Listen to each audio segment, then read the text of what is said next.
So we were left with another part of sense organ, which is the ear. We'll continue with that. Ear has two functions. Number one is hearing. Obviously the hair helps us to hear. And another function is body balance. So while you are sitting, you're standing, you're moving, your posture, your body is balanced just because the ear is balancing it. Okay, so ear is not only meant for hearing but body balancing as well. Talking about the parts of ear, it has one outer portion, outer ear. Outer ear has one pinna that you can see. From the pinna goes an auditory canal and it reaches up to eardrum. Okay, so you clean your ears by using the buds. You push your Q-tips through this auditory canal and it reaches your eardrum. These are the parts of outer ear: pinna, auditory canal and eardrum, also known as tympanum. Eardrum is also known as tympanum. Do not forget this thing. Okay. Then comes the middle ear. After the eardrum, there are present three bones, very small bones: malleus, incus, stapes.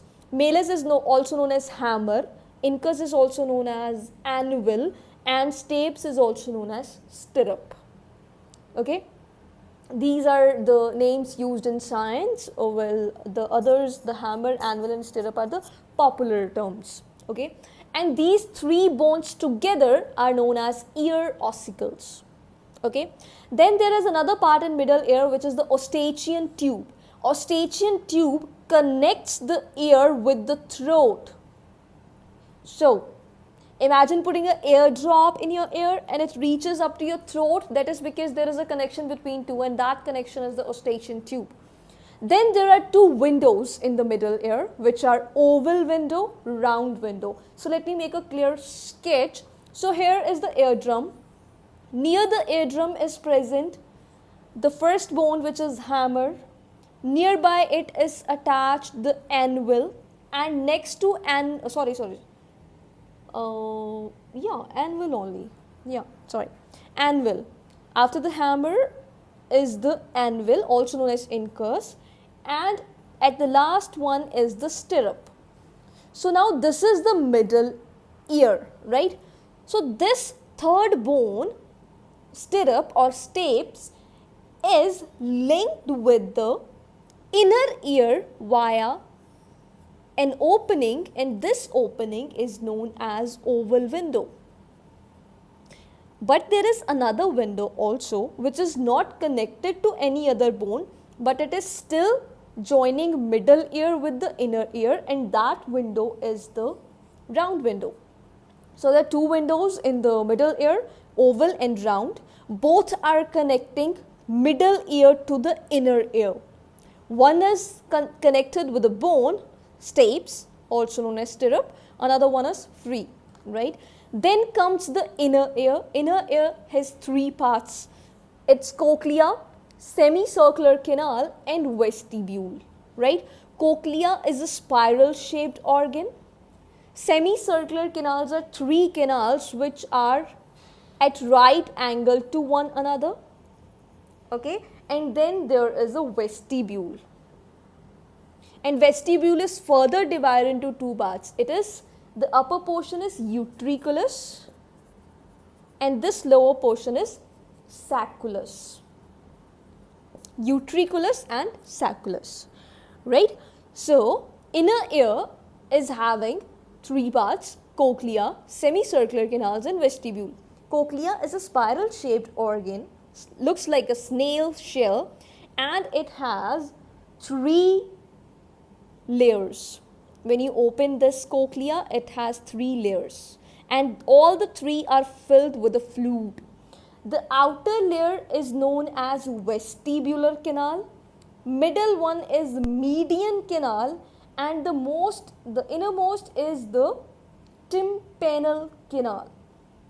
Okay, three layers. The outer one is vestibular, median, tympanal, and this median is filled by a fluid known as endolymph.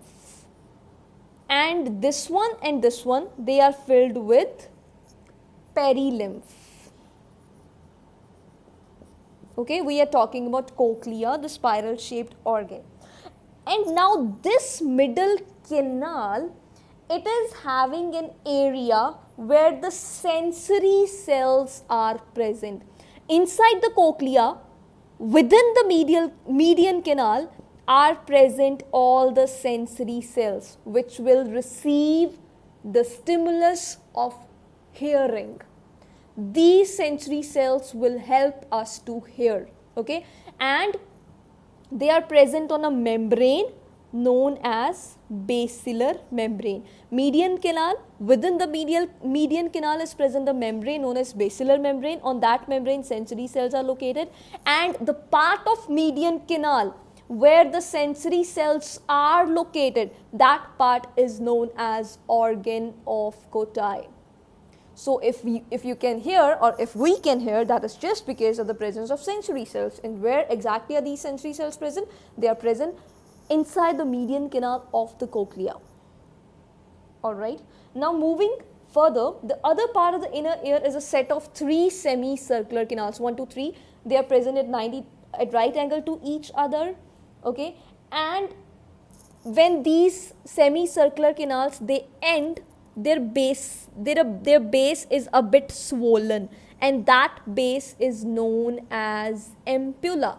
The base is bit swollen, which is known as ampulla, okay. Ampulla also contains sensory cells, okay. These sensory cells are meant for body balance. Now body balance is also of 2 types. One is dynamic and another one is static. Dynamic is when you are moving, and static is when you are not moving, when you are at rest. Both needs stability. So in ampulla of semicircular canal are present the sensory cells which help to maintain the dynamic balance. Okay, now what is left? Static balance. Let us talk about it. So this vestibule is consisting of 2 parts, utriculus and sacculus. Right, inside these utriculus and sacculus are present another sensory cells which are meant for static balance. So ear is performing 2 functions, hearing and body balance. Hearing is done by the sensory cells present in the cochlea, and body balance is of 2 types, dynamic and static. Dynamic, the sensory cells which help us the dynamic balancing, they are present in the ampulla, and while the sensory cells for static balance are present in the utriculus and sacculus. Locations, do not forget to remember them, okay. Now functions of the ear, as we talked, hearing, firstly sound waves will be collected by pinna. Pinna will deliver the sound waves via auditory canal to the eardrum.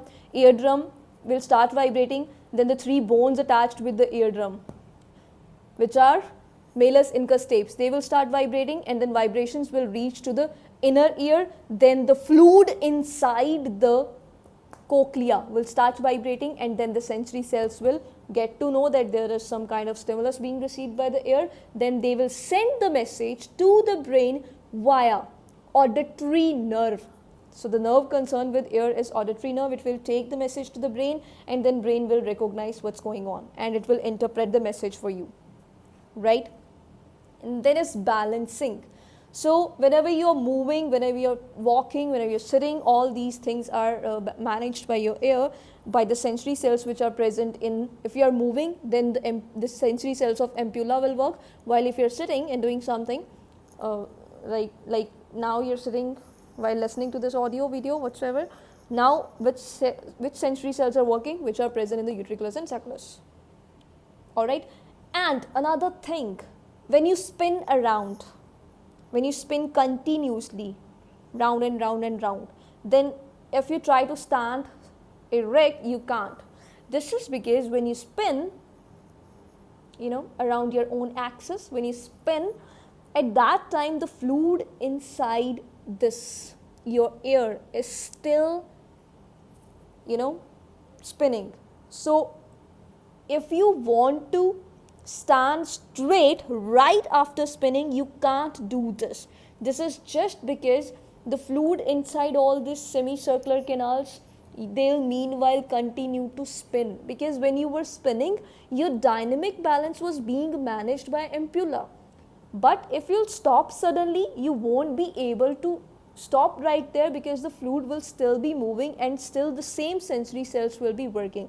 But after a while, the work will be divided, it will be given to the sensory cells present in nutriculus and sacculus, and then you can just stand on your own, right?